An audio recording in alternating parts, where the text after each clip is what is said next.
Այսօր մոտեցանք մեծ պահքի երկրորդ կիրակին, որ կոչվում է արտաքսման կիրակի։ Եթե անցյալ կիրակի բուն բարեկենդանին հիշում էինք դրախտում մարդու անհոգ և երջանիկ կյանքը,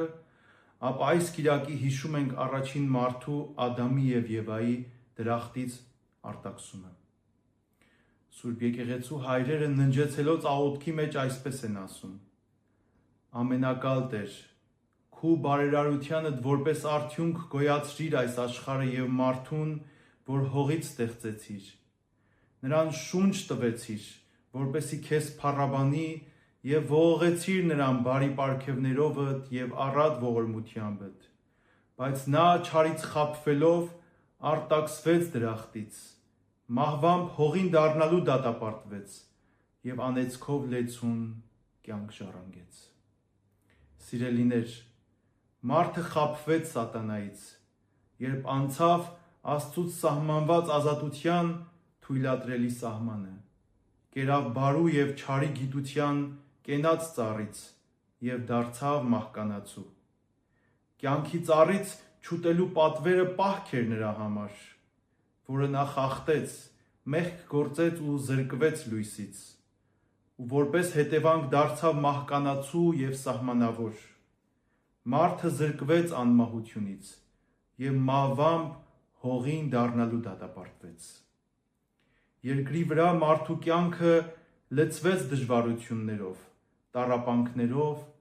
և երջանկության պատրանքներով։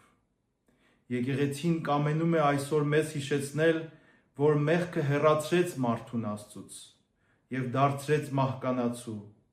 Մեղքն առ այսօր խոչընդոտ է ապրելու համար։ Եկեղեցին կամենում է մեզ հիշեցնել, որ մենք արտաքսման մեջ ենք։ Եկեղեցին կամենում է մեզ հիշեցնել, որ մեր ներկա վիճակը միջանկյալ մի վիճակ է,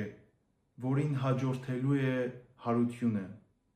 հավատամք ևս հատուցումն գործոց, արդարոցն կյանք հավիտենական և մեղավորացն տանջանք հավիտենական։ Սակայն դրախտի դռները կարող են բացվել նորից։ Հիմա ապաշխարության այդ ժամանակն է։ Սուրբ Գիրքն ասում է. քանզի մեկ Աստված կա և մեկ միջնորդ Աստծո և մարդկանց միջև, Հիսուս Քրիստոս մարդը, քանզի մարդով եղավ մահը,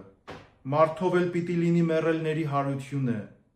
քանզի ինչպես Ադամով ամենքը մեռնում են, նույնպես էլ Քրիստոսով ամենքը պիտի կենդանանան,